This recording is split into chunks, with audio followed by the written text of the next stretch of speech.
Cette semaine dans la News Autotech, on parle de Tesla qui signe un nouveau trimestre record, Volkswagen et Porsche qui se lancent dans l'espace avec leur propre constellation de satellites pour voitures autonomes, et Pony.ai, la première entreprise de conduite autonome à obtenir une licence de taxi en Chine.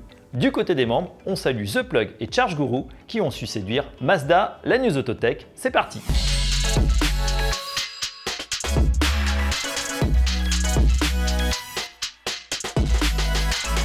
Alors que la plupart des constructeurs automobiles sont en difficulté, Tesla annonce des résultats éblouissants pour le premier trimestre 2022.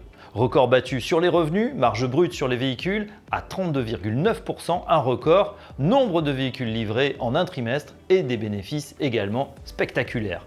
De quoi envisager sereinement l'avenir. Prochaine étape, la mise à l'échelle, selon le tout nouveau patron de Twitter, Elon Musk, à savoir la capacité que devra acquérir Tesla à produire et livrer toujours plus de véhicules. La firme de Fremont devrait aisément dépasser le million de livraisons cette année avec 600 000 Tesla produites aux États-Unis et 450 000 dans la Gigafactory de Shanghai.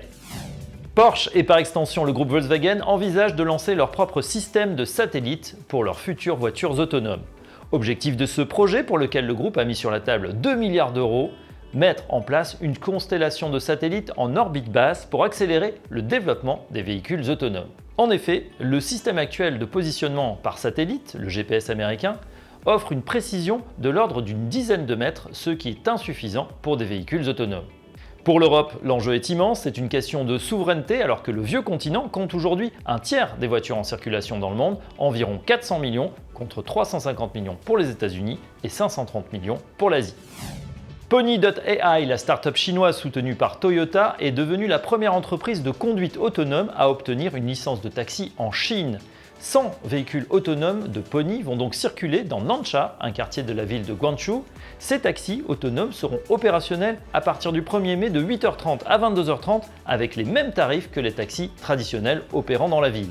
Mais avant de mettre en service ces taxis autonomes et d'obtenir sa licence, Pony.ai a dû passer de nombreux tests sur ces voitures autonomes pendant au moins 24 mois, avoir 1 million de kilomètres parcourus, dont au moins 200 000 dans la zone de test de Guangzhou, et bien sûr, ne pas être responsable d'accidents de la route. Du côté de France Autotech, nos membres vont également parler d'eux. Pour accompagner ses clients particuliers et professionnels de sa gamme électrique, Mazda France a signé un accord avec The Plug et ChargeGuru. En pratique, les deux entreprises fonctionneront de manière complémentaire. D'un côté, The Plug fournira l'infrastructure de recharge et cela sans frais pour la copropriété, puis facturera ensuite un abonnement au service. De l'autre côté, ChargeGuru interviendra en qualité de spécialiste de l'installation en milieu privé, à domicile ou en entreprise. Voilà, c'est tout pour cette semaine. L'automobile, vous le savez, va basculer dans la tech. Pour ne pas manquer ce virage stratégique, abonnez-vous à notre chaîne et à notre newsletter sur franceautotech.org. On se retrouve très bientôt. Excellente semaine à tous.